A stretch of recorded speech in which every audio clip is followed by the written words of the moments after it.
మరొక పరిశుద్ధ దినాన్ని మనకు బహుమానంగా దేవుడు అనుగ్రహించి ఉన్నాడు. అందుని బట్టి మన ప్రభువుని మనం ఎంతగానో స్తుతించవలసిన వారు ఉన్నాం.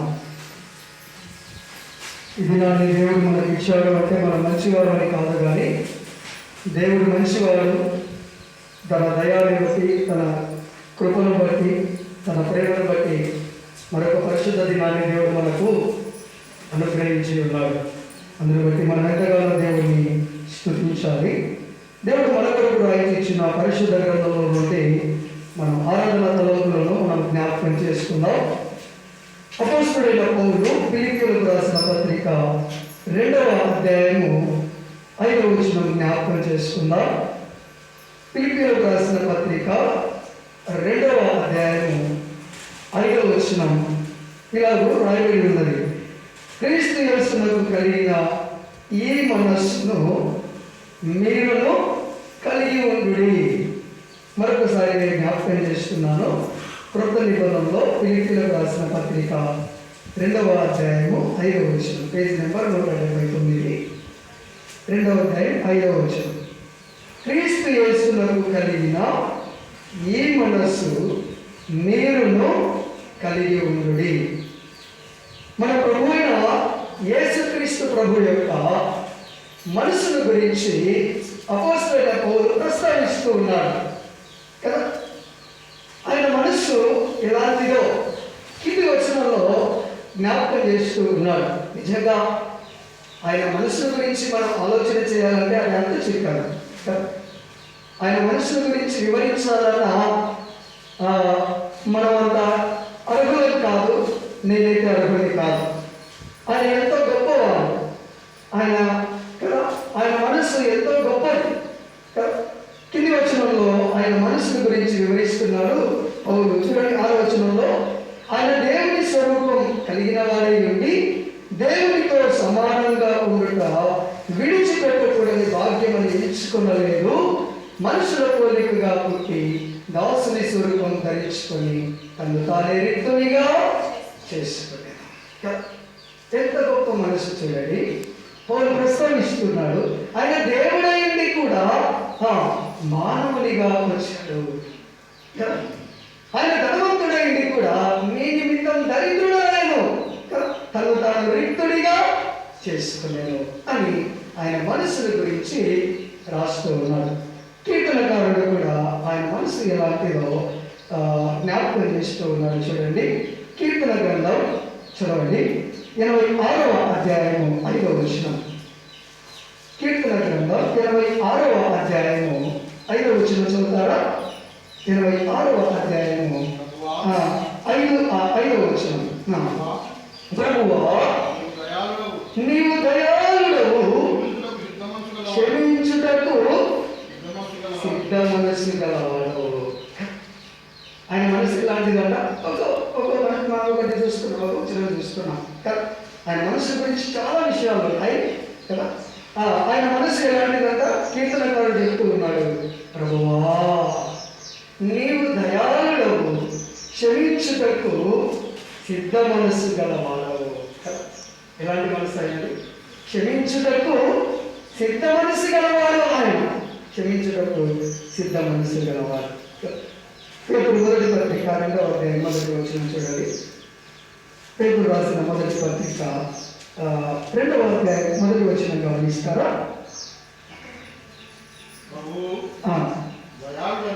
ప్రభు దయాళుడని మీరు రుచి చూసి ఉన్న ఎడల సమస్తమైన దుష్టత్వము నుండి, సమస్త కపటము నుండి, వేషధారణను, అసూయను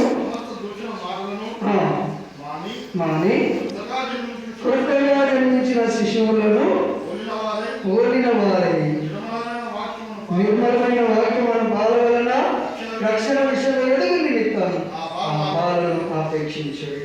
2వ అధ్యాయం 1వ వచనంలోనే రాస్తున్నాడు, ప్రభు దయాళుడని రుచి చూడండి. ఆయన దయల గురించి మనం ఏం చేయాలట? రుచి చూడాలట. ఏదైనా మనకు ఆహారం తినేటప్పుడు రుచి చూసి ఎంత బాగుంది, ఎంత మంచిగా ఉంది, చప్పగుందా, తీయగుందా, లేకపోతే పుల్లగా ఉందా అని చెప్తాం కదా. అయితే పేతురు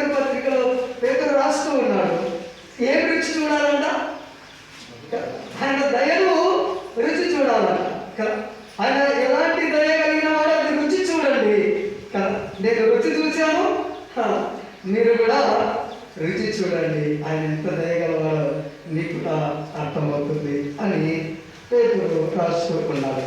లూకా సువార్త 4వ అధ్యాయం 16 నుంచి 22 వచనాలు చూడండి. దయగలవాడు, ఆయన మాటలు కూడా ఎలా ఉంటాయండి చెప్పండి.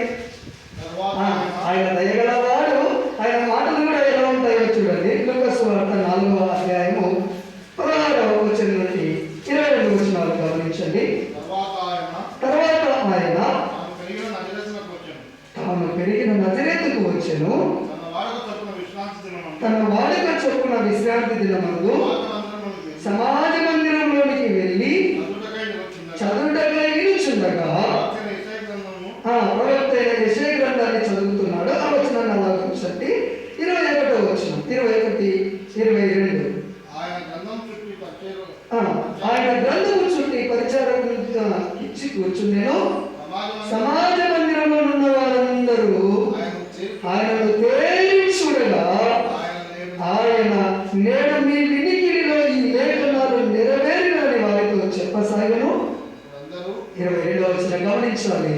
అప్పుడు అందరూ ఆయన గురించి సాక్ష్యం ఇచ్చుచు ఆయన నోట నుండి వచ్చిన దయగల మాటలకు ఆశ్చర్యపడి,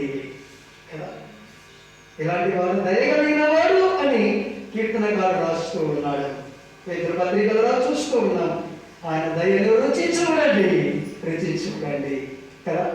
ఆయన మాటలు కూడా ఎలా ఉన్నాయంటే దయగలిగిన మాటలు. ఆయన మాట్లాడుతుంటే దయగలిగిన మాటలు కదా.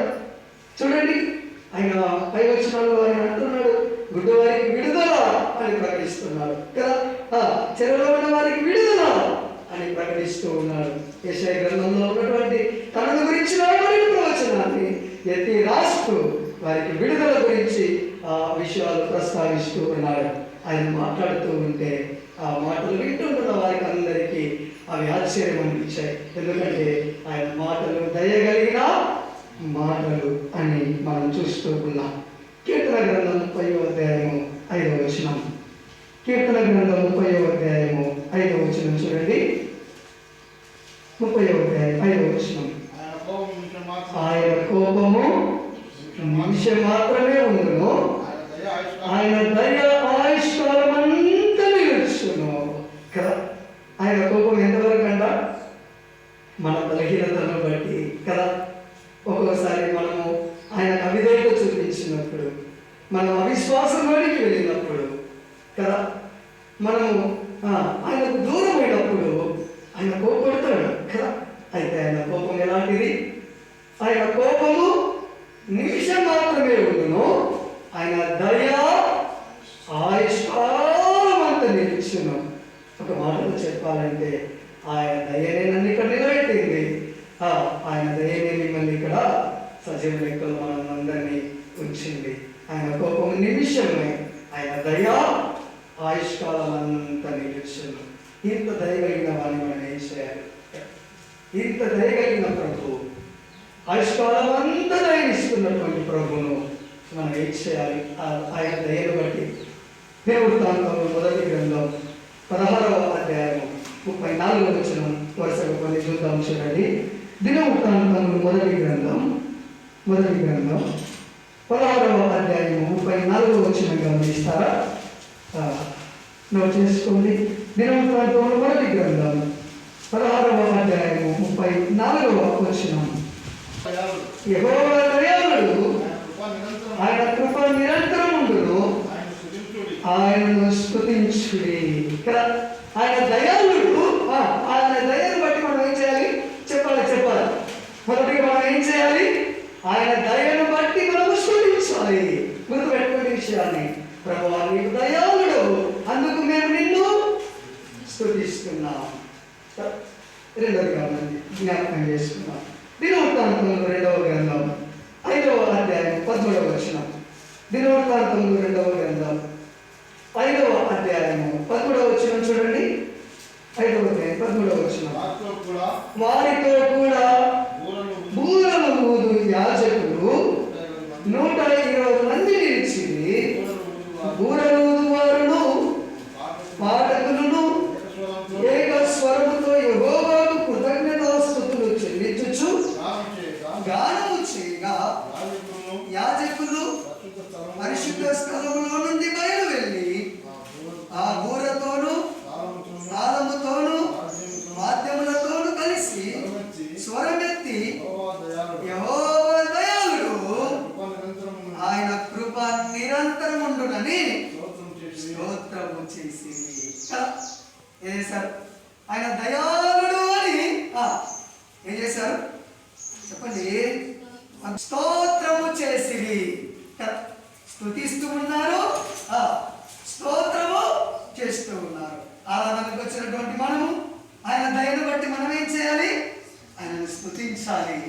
ఆయన దయను బట్టి ఆయనను స్తోత్రము చేయాలి. నీవు దయాళుడు ప్రభువా, అందుకే నిన్ను స్తుతిస్తూ ఉన్నాం, అందుకు నిన్ను స్తుతిస్తూ ఉన్నాం అని మనం ఆయనను స్తుతించేవారిగా, స్తోత్రం చేసేవారిగా ఉండాలి.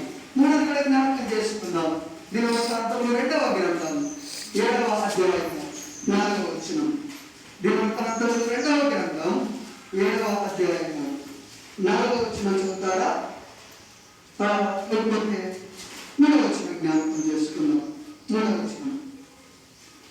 దినవృత్తాంతములు 2వ గ్రంథం 7వ అధ్యాయము 3వ వచనం చూడండి. అగ్నియు యెహోవా తేజస్సును మందిరం మీదికి దిగగా చూచి ఇశ్రాయేలు వారందరూ సాష్టాంగ నమస్కారము చేసి యెహోవా దయాళుడు, ఆయన కృప నిరంతరమందునని చెప్పి ఆయనను ఆరాధించి స్తుతించి కదా. మొదటగా ఆయన ఏం చేయాలి? స్తుతించాలి, స్తోత్రము చేయాలి. మూడవది ఆరాధన చేయాలి, ఆరాధించి స్తుతించాలి కదా. ఆరాధించి స్తుతించాలి. చెప్పండి ఆరాధించి స్తుతించాలి. దేని బట్టి? ఆయన దయను బట్టి కదా. దేని బట్టి?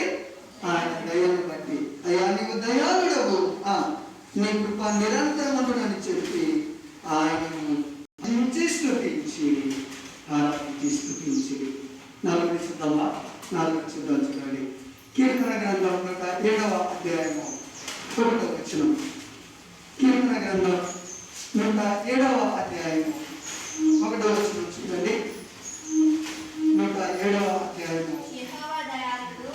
యెహోవా దయాళుడు, ఆయనకు కృతజ్ఞతాస్తుతులు చెల్లించుడి. యెహోవా దయాళుడు, ఆయనకి ఏం చేయాలి? మనము కృతజ్ఞతాస్తుతులు చెల్లించాలి. ఎన్ని విషయాలు గమనించాం?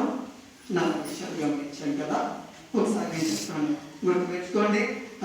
మోకరించి ప్రార్థన చేసేటప్పుడు ఈ విషయాలను ఎత్తి ఆయనకు ఆయన దయను బట్టి ఇలా ప్రార్థన చేయండి. మొదటిగా, ప్రభువా నీవు దయాళుడవు, అందుకు నిన్ను స్తుతిస్తున్నాను. రెండవది, నీవు దయాళుడవు ప్రభువా, నీకు స్తోత్రం చేస్తున్నావు. మూడవది, నీవు దయాళుడవు ప్రభువా, అందుకే నిన్ను ఆరాధిస్తున్నావు. నాలుగవది, ప్రభువా నీవు దయాళుడవు, అందుకే నీకు కృతజ్ఞతాస్తుతులు చెల్లిస్తూ ఉన్నాము. మరొకసారి మనం చదువుకున్న లేఖన భాగంలోకి వెళ్దాం. కీర్తన గ్రంథం 86వ అధ్యాయము 5వ వచనం చూడండి. కీర్తన గ్రంథం 86వ అధ్యాయము 5వ వచనం. యెహోవా నీవు దయాళుడవు, క్షమించుటకు సిద్ధ మనసు కలవాడవు. ఆయన దయను బట్టి మనం ఏం చేయాలో వివరించుకున్నాం. ఆయన ఎలాంటి మనసు కలిగిన వాడు? చెప్పాలి ఆ మాట మీకు రావాలి. క్షమించుటకు సిద్ధ మనస్సు గలవాడు. నిజంగా ఆయన ఎంతగా క్షమించాడు అంటే చూడండి. యోహాను రాసిన మొదటి పత్రిక 1వ అధ్యాయం 9వ వచనం. యోహాను రాసిన మొదటి పత్రిక 1వ అధ్యాయం 9వ వచనం చూస్తారా? 1వ అధ్యాయం 9వ వచనం. మన పాపములను మనం ఒప్పుకొని ఆయన నమ్మదగిన వాడును నీతిమంతుడును కనుక ఆయన మన పాపములను క్షమించి చేసి సమస్త దుర్నీతి నుండి మనల్ని పవిత్రులుగా చేయును కదా. ఆయన క్షమించుటకు సిద్ధ మనస్సు కలిగిన వాడు అనడానికి చూస్తున్నాం చూడండి. ఎలాంటి వాడంటే మనము మన పాపములను ఒప్పుకొని ఎడల ఆయన నమ్మదగిన వాడు, నీతిమంతుడు కనుక మన పాపములను క్షమించి మనం పవిత్రులుగా చేస్తున్నాడు. మన పాపములను మనం ఒప్పుకొనినప్పుడు మనల్ని అంగీకరిస్తున్నాడు. మనల్ని తమ యొద్దకు వారిని ఆయన త్రోసివేయకుండా కదా, త్రోసివేయకుండా మనల్ని స్వీకరిస్తున్నాడు, మనల్ని చేర్చుకుంటూ ఉన్నాడు.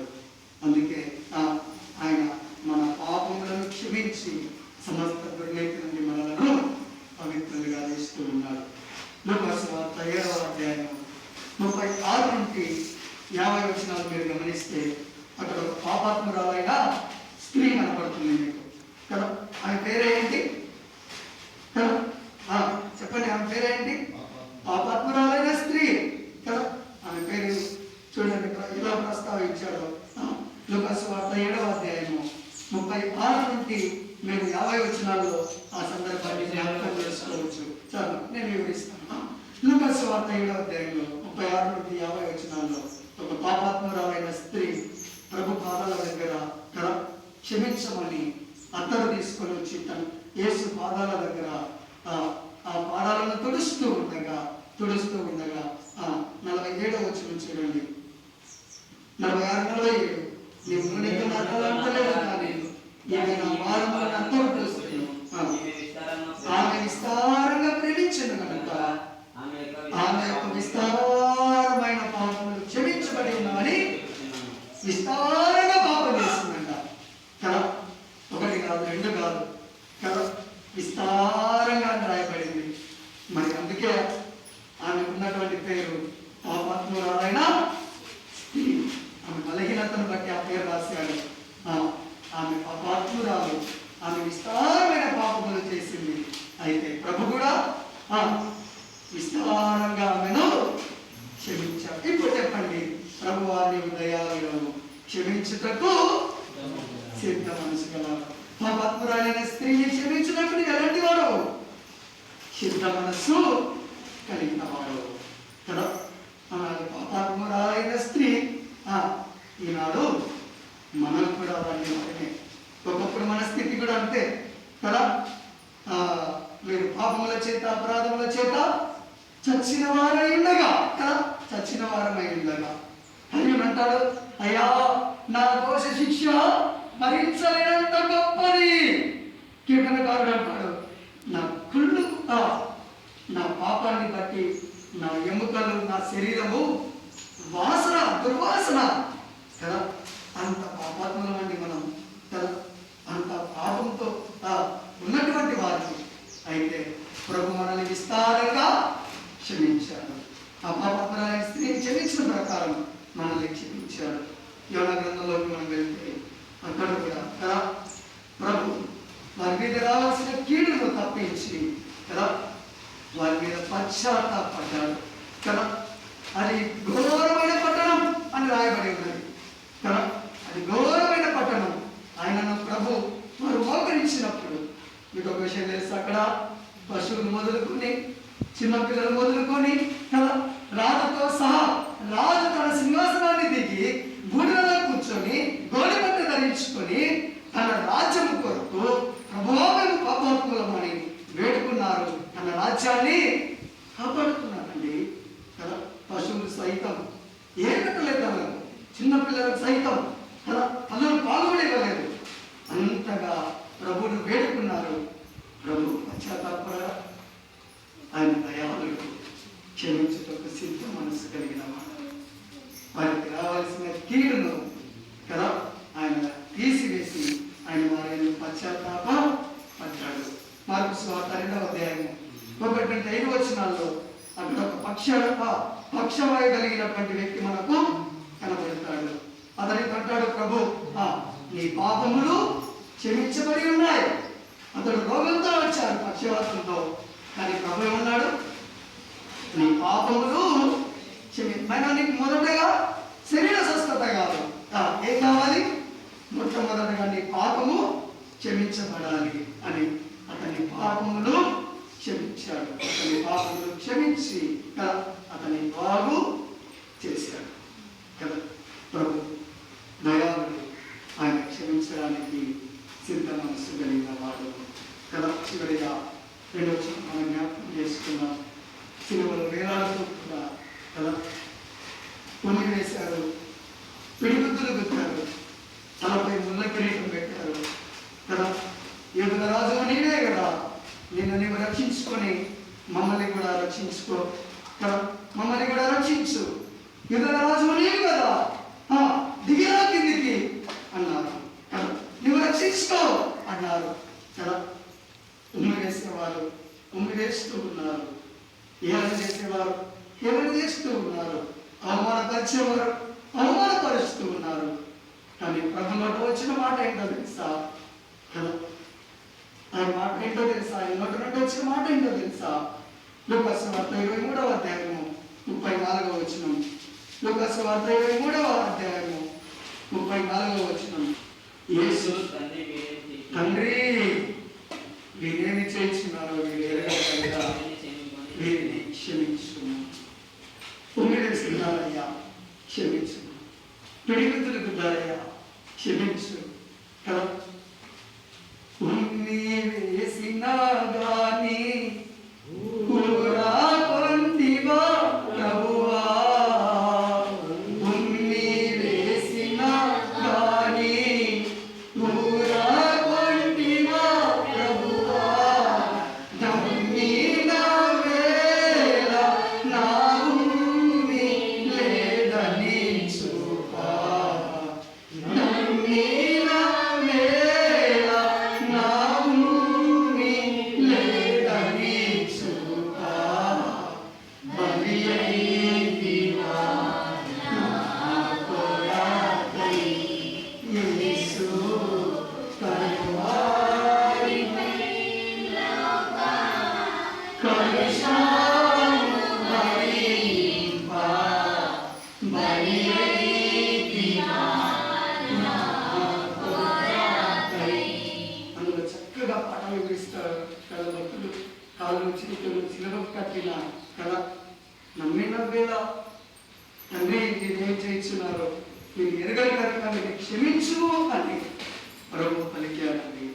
ఆయన క్షమించాడు కాబట్టే మనకి ఈ రక్షణ, ఆయన క్షమించాడు కాబట్టే మనకి ఈ యొక్క ఈ భాగ్యము, ఆయన శరీరంలో ఆయన రక్తంలో పాల్పొందే భాగ్యాన్ని దేవుడు మనకు అనుగ్రహించి ఉన్నాడు. ఆయన క్షమించకపోతే కదా ఈ భాగ్యం ఎక్కడిది?